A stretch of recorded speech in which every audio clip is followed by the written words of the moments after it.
Good afternoon, everyone. We have with us today Mehta, who's a stylist and interior curator for the past 30 years. And she's going to be sharing her vast experience with us today, her journey, and a lot of styling tips and tricks with Essentia products and in general as well. So, thank you, Mehta, for doing this. Could you tell us a little bit about yourself and your journey towards styling? Of course. So I'm born and brought up in Bombay. I did my interior design from LS Raheja, and then I moved to Hyderabad after marriage. And people did not understand the word even interior designing back then over there. But whenever I would have parties, if people were coming over, I would have candles high and low or flowers put out. Always interested in beautifying the space and the corner and things like that. And then my very own home in 1999, which I completed, came down in Society Interiors. So it got covered and featured there. And that's when I realized that doing a perfect room is just not enough. It has to be styled very well. Each component, not to have an extreme maximalism or not to have even minimalism, okay? To have a right balance between the two, that's, I think, very, very important. So there are some overcrowded tables or there are some very minimal tables. So I think that's how my journey began, and I got interested. I worked with architects, I freelanced with them, and now here I am after many years. Yeah, so Mehta, tell us a little bit about your process and how you're different from, like stylists who do photography styling or people who maybe move things around for a day or two. Like, how is it different? How is it different styling a home and curating a home? So what I do is I curate a space. I am there from the beginning with the architect and the designer so that we can create a story around it. Photo day shoot styling is only one day styling, which you just do it for your Instagram reels or your things. But no, generally that's very different.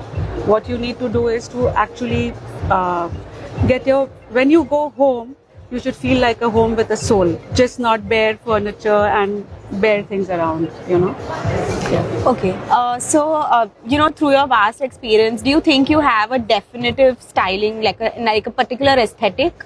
Or I would say that my process is I speak to the clients, I sit with them, I understand their character, their personality, and based on that, then create a mood board and a roadmap. And I do involve them also in the whole process as I go with them shopping, and I go with them to every city or wherever they want to source different pieces and furniture and then bring everything together. And that's how I came down to Essentia Homes also in Delhi. And like every home of mine carries an Essentia product. Could it be the soft furnishings, could it be table, or could it be one of the art deco piece? Because they have something very clean line, and I've been working with them since years, and the quality has never dropped. So that's one thing about them. Yeah. So we see a lot of restraint in like the colors and textures that Essentia has. So can you tell us a little bit about what color tones and textures work well? No, that's a myth.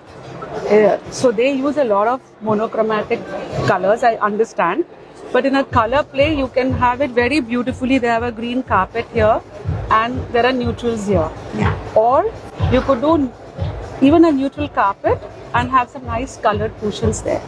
So I think that's a myth. I mean, this is what looks like very luxurious, very 5-star. And when you come home, it looks like a home. Yeah. So, could you also tell us a little bit about the craftsmanship that is involved in, creating some of these pieces and how you incorporate that into your work? Oh, yesterday when I saw this actually and I asked them, they said it's 120 kg weighing table. Okay. Now this one particular stone also has so many different layers in it.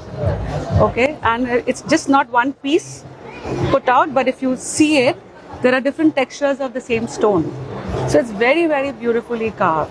So I think, and I love one of their bench, which they have tied up with Arush to do that. So they have a stone down and a metal on the top.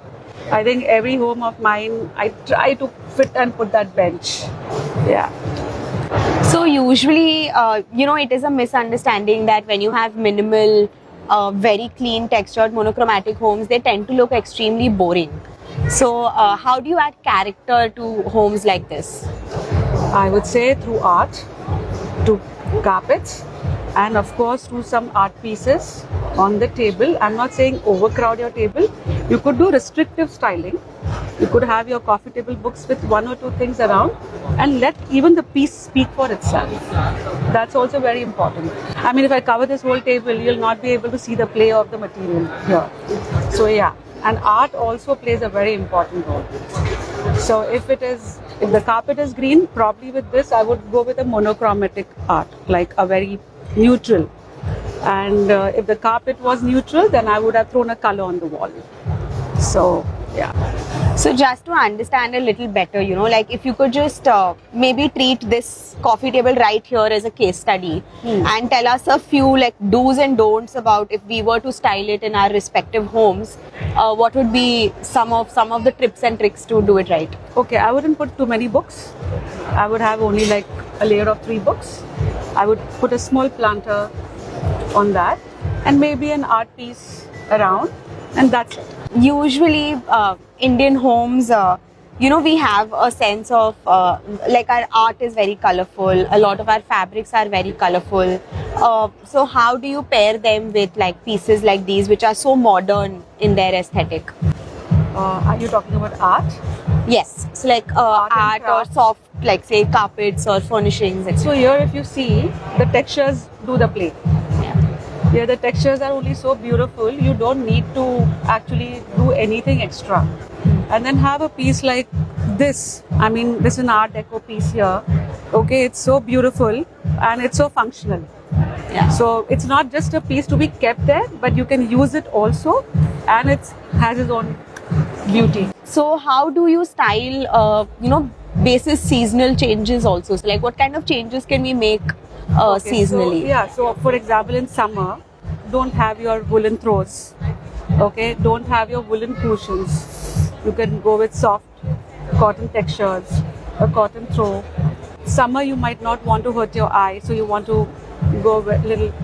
During winter and rainy, I think you can play a little bit with colors around, so that I think everyone, we as humans are very used to the nature and the season out, and we would like to bring that in our homes too. So I think that's how I would play. I would go very sober in summer. I would go very loud in the winters during the Christmas time or something. And you like changing a few corners in the house, right? That keeps your house going, that keeps your corners also going. Everything around the same thing, 365 days of the year, no one's going to like it. So you want to move the furniture, you want to have some pieces in the house where you can move from your center table to your console. Have some lights around that you can move in and around in different rooms. And always add a green in one corner. Like for example, there's a green lamp there in the corner. I love that lamp. It can be like a piece by itself. And then have a green planter in the opposite direction. So at least that one color is matching to another, and then you can have this sitting around. So what are some of the things that we can change or move around the house that immediately make the space look luxurious or like a uber luxe hotel kind of a feel? Lights, I would say. Lights play a very important role. So if you have some good lighting and some good art deco lights again, I think that can change the entire. There could be a play of high and low scale. So I think that also helps. Okay. I think that those were most of our questions. Do any of you guys here have any questions for us? I'm sorry, I didn't get what you said when she asked you about having the Indian aesthetic, which is very colorful, and the contemporary aesthetic. What did you say? I just said that you can have one-off piece on a console or on a center table. Don't have your table too overcrowded. Don't have the table overcrowded. You can just have one piece which can go on anything. Yeah. I'm not saying minimalism or maximalism, but there has to be a right balance. Yeah, there has to be a balance. Yes. Yeah. And here at Essentia, what happens is our philosophy match. So this is the clean line is what I also work around. So I would give the soft textures, the soft colors, the monochromatic things, and then just add color by light or an art or a carpet. So that's why we collaborated to have this conversation together today. Yeah. Any? I like the point about the light also, because I think light is such a important part in terms of It is. sensory elements. Yes. Highlighting the Yes. entire design element. Yeah, and these days you get such beautiful aesthetic lights. I mean, I was here around and I love that green there. It's like a piece by itself. So I didn't know it was a light till yesterday. I asked like, is this like an art deco piece? They're saying, no, it's a light. So I think that's also... So your client determines whether you balance the natural and the artificial light, or how do you take a call on the lighting? No, that's completely my call. Yeah. Only on the art, a few art pieces and the furniture, I take their input because there are some things that we don't want to compromise on. Yes. Otherwise, there is no point having that aesthetic around, Yeah. Thank you. Thank you. Ma'am, what will be the one piece that you feel adds life instantly to any space? Adds, If I had to, just add one element in this space, that could that could be a game changer, as per you. the green light there. Interesting. I think the pop of color. As a pop of color, I would add a green light in a corner, wherever there's a corner, as a pop of color, and then maybe across, like if the room's big, then I would add a planter also.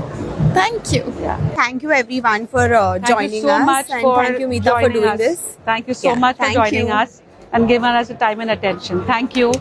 Thank you.